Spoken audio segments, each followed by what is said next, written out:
Hi, I'm Karen with Matters of the Canine Kind. I am a dog behavior consultant and a certified professional trainer, and I'm here today with Riley. Riley is going to be our spokesmodel for using the Freedom No Pull harness and also the Mendota 15-foot by ½ inch long line. As I mentioned earlier, I tend to like to use the long line because it allows dogs to get a real sense of when they have introduced leash pressure by going too far from us versus when it is nice and relaxed. And also it allows dogs who may be a little bit fearful or unsure to feel a greater sense of freedom so they're not quite as tense when they're walking. So I want to demonstrate how I tend to use these products.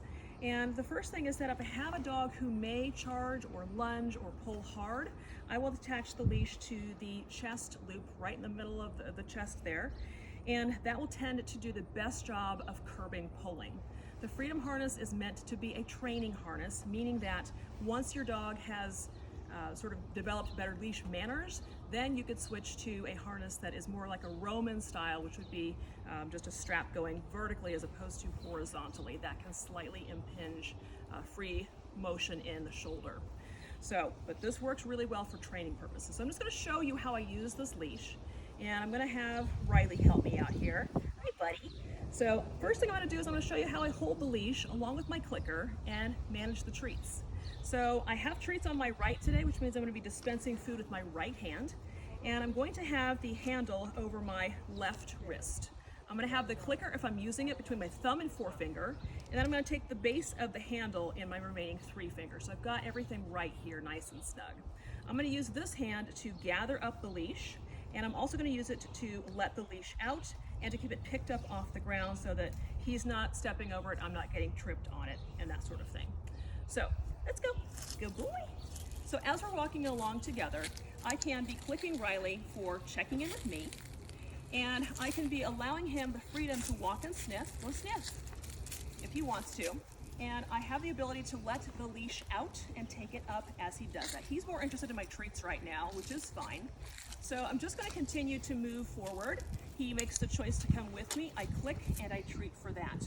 So this 15-foot leash does a really awesome job of allowing us to walk in an outdoor setting with lots of room to explore. And another question that I tend to get from my clients as well, how do I keep my dog from running out into the street? And that's a great question. So as you see, I've got most of the leash bundled up in my hands right now. And just because I've got a dog on a 15-foot leash does not mean they get all 15 feet all the time. So in general, the dogs that I'm walking tend to stay on the path, or they're walking down the sidewalk, no problem. If they were to start to veer into the street, I would simply bundle up more of the leash and get closer to the dog to prevent that from happening. So really using a long line is all about leash management. So again, just walking with Riley here. Let's go.